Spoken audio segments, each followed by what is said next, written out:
Kayo ba ay naghahanap ng makakain? Hi, ako si Ton ng Widro Supply ko. Ako naman si Jose ng Red Button Productions. Tara, food trip tayo.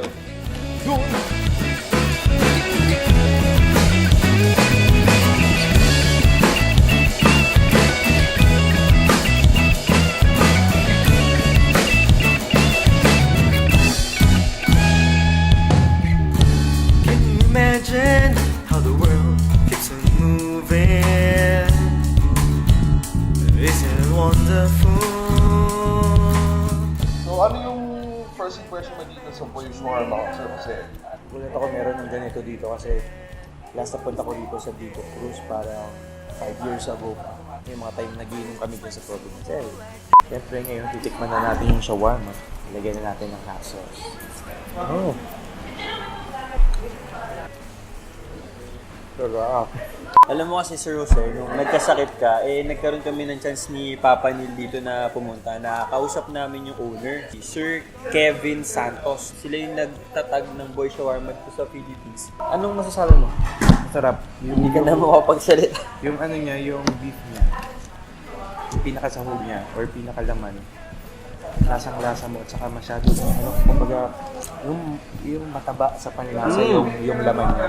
Okay siya. Isa sa mga masarap na shawarma na tikman ko. At saka hindi siya basta shawarma dahil makikita niyo talagang punong-puno yung loob niya. So, na-interview nga namin si Sir Kevin ng Boy Shawarma, yung owner, no? So, panoorin nyo to.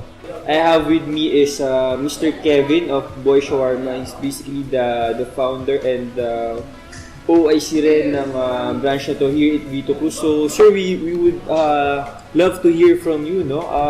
Basically, when did it started siya? How did it started? We started around 2012. Actually, my brother was the one who physically started yung branch here sa Vito Cruz. Yeah. And then I just took over a year after. Mm-hmm. When we were back kasi we lived in Saudi Arabia. Okay. And then we grew up eating this kind of shawarma. Yeah. And this kind of shawarma, we did not have it here sa Philippines. We all of these years we can't get it here. Yeah. And every time my dad was a former OFW sa Saudi Arabia,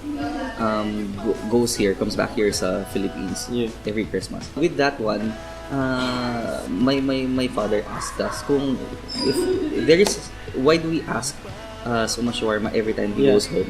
So, ang tinatanong niya is, wala ba dito? And we collectively say always, wala. And then, only to find out, our classmates and friends also, when we were back in Saudi Arabia, does the same thing to their parents. So, every time na uuwi yung parents nila or may kakilala, mga tito-tita, so, yung parents nila, i-ask sila na, anong gusto nyo? And they only want the same thing. We want this is a shawarma. We had an idea na why don't we bring the shawarma here the way we used to eat back in Saudi Arabia and introduce it to everybody here. Ours is very, very different. Well, in terms of like we actually serve the most authentic shawarma that Middle East has to offer.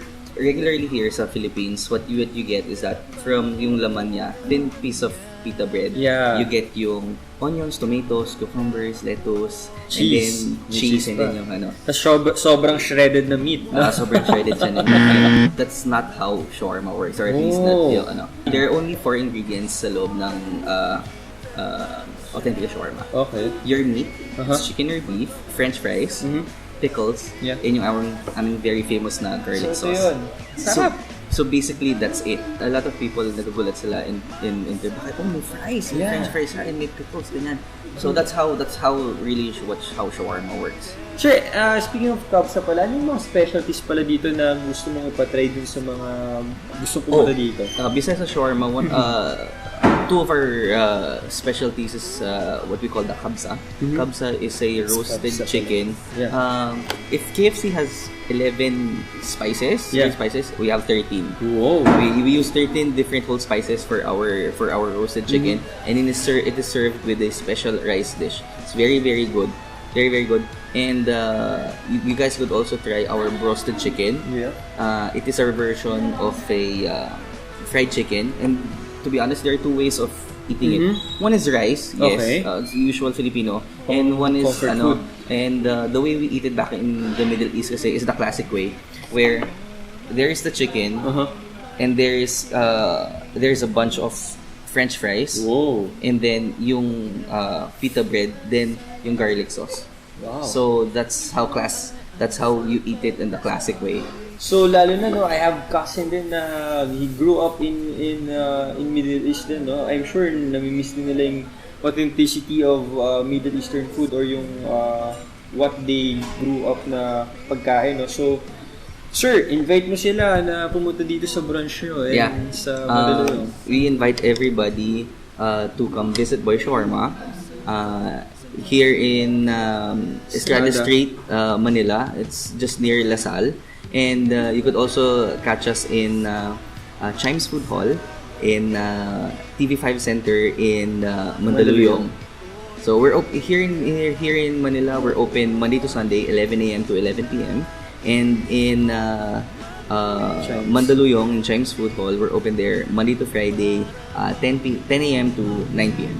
See you guys there, and hopefully you could see each other, and you could guys try yung aming authentic shawarma. Sabi ko lang, napakasarap ng shawarma. Hindi siya typical na mabibili mong shawarma sa mall or sa labas or dyan sa top. Sulit siya dahil hanggang sa ilalim meron siyang laman. Talagang malaman sa panlasa. Tsaka yung pita niya, sir, sobrang kapal, no? Makapal. Kung sa presyo naman, acceptable naman siya para sa dun sa bibili mo. So, Value for money wise. Oo. Tsaka overall experience, ito yung shawarma house na, ayun, kutsyon ang ating inuupuan. So you get what you're paying for, di ba? so may manok. Masarap ng manok. Yung na. manok, yan, simot sarap. Tsaka yung garlic sauce, walang Sinimot din aftertaste. So try nyo yung authentic versus the other. Kasi sobrang sarap. Lahat ng feature namin dito is authentic. So, Muli, ako po si Ton ng Vidro Supply Go. ako naman si Jose ng Red Button Productions. At maraming salamat kay Papa Neil ng Neil SAEL Photos. At ito na po, nagtatapos ang aming pangalawang kabanata ng Tara! Food Trip. Food Trip tayo. Yeah!